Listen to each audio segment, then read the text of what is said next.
Navigating Privilege and Sustainability, the Complexities of Fast Fashion and Environmental Responsibility.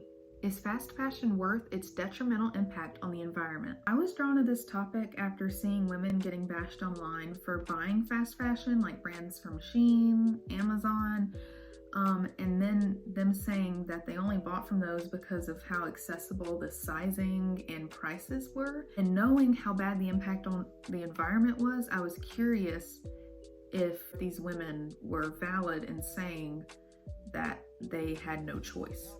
My hypothesis before I started was that being eco-friendly is a privilege, and it was proven right with my research.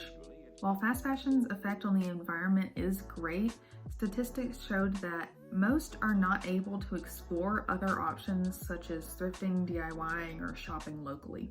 Whether that be because of sizing, like plus size women, or because of pricing, and most of the time pricing is higher for plus size women as well. I conducted my research by going to the tech library and searching for fast fashion's effect on the environment. I began with logistics of the factory's effect, and then the environmental impact, the sustainability, boycotting, counter-argument, and my final argument about how being fully eco-friendly is in fact a privilege. I had to cut a lot of my getting more logistical of how the pollution happens with the dyes from the clothes and the carbon emissions with the greenhouse gas effect from these factories, not to mention just how terrible these factories treat their workers. My main argument was that being eco-friendly, especially when it comes to clothing availability with sizes, price, accessibility, it's a privilege, and not everyone is able to shop local or DIY or thrift. And even thrifting nowadays can get very expensive because, of course, thrifting has become popular and therefore has become actually another expensive option. I started with Fast Fashion and Its Impact on the Environment by Alex Gunner, and it goes into the resources consumed, water pollution, and the toxic chemicals from textile waste. The point of this paragraph is to explain the depth of the issue, the technicality, and the details of the impact. During the production process of fast fashion clothes, textiles release a powerful greenhouse gas into the climate from the dye and chemicals. And like I said, it seeps into the groundwater and the soil surrounding the factories. According to Gunner, the vast number of resources it consumes, the water pollution, and the use of toxic chemicals and increasing levels of textile waste from these companies is just growing, and it's just going to continue to be that upward climb like we've seen, especially in these past few years after COVID started, because more people are online shopping, and most online shopping is fast fashion, things that keep up with trends and prioritize prices.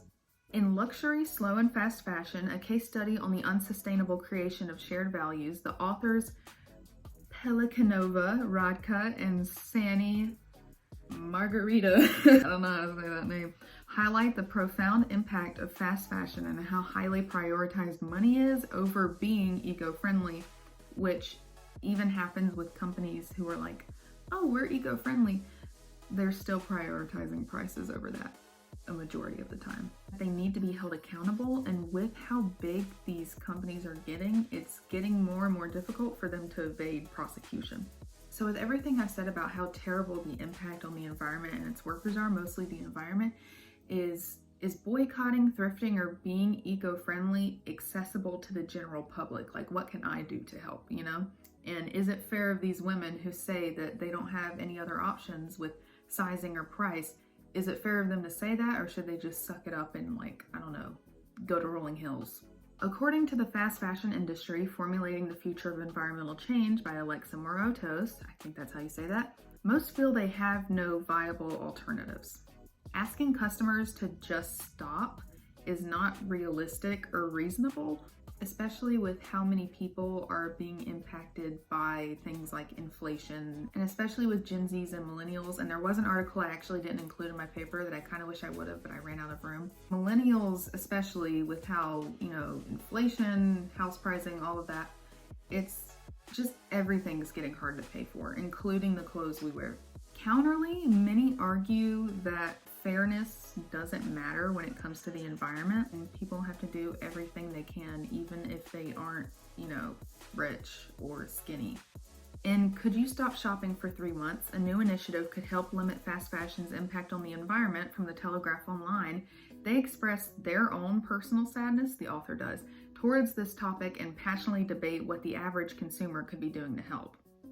They argue that while many high street retailers are making admirable efforts to produce garments in a more sustainable way, the only thing that will truly put this issue to an end or slow it is if consumers stop buying new stuff. While there is a major issue with overconsumption, especially in America, and people continuing to feed the gluttonous monster of capitalism, the author is one of a minority who argue they're capable of halting their personal consumption entirely, prompting others to question if this whole privilege and accessibility is just an excuse to continue their consumerist ways. And it really makes you turn inwards to see what you could be doing to help our broken planet. Now, this question of whether it's the consumer's fault or the company's fault seems to be an endless loop. Like, yeah, the companies are producing, but since people are buying, it causes prices to rise, causing those people to suffer more. You can't only turn inwards, but you have to turn towards the source itself. There are many things that the average, even less privileged consumer can do to help, but at the end of the day, as expanded upon previously, these fast fashion companies have become tyrannical empires. And unless a vast majority of customers entirely halt consumption, this empire will only continue to grow. So, what's my point? Women are being bashed online, like I said, for buying from companies like SHEIN or Amazon or Cites, for being not only environmentally damaging, but having really poor work conditions. Not only is fast fashion way more accessible and cost effective, but most other brands just do not have the size range, again, especially for plus size women, available on fast fashion websites, and they just literally don't have anywhere else to shop. So it becomes increasingly imperative to foster inclusivity and have that in the realm of environmental stewardship, and ensure that sustainable practices are not a privilege in the future, but that they're just a fundamental right for everyone, no matter your size or financial situation. If I could go back and fix anything on this paper, which it would be way too long if I did that, I'd likely go deeper into the technicalities of the factories, textiles, and not just how damaging it is, but specifically how it happens and what that damage is. I talk about this, but if not for the length, I would have gone into much deeper detail and searched for sources going deeper into how these brands hurt our planet, even though with things like SHEIN and Cites and all of these like recent things, it's hard to find evidence on Ebscohost. It's hard to find resources like that on Ebscohost, but that's just not the point of my paper, and it's a lot more about the accessibility and sustainability of these clothes.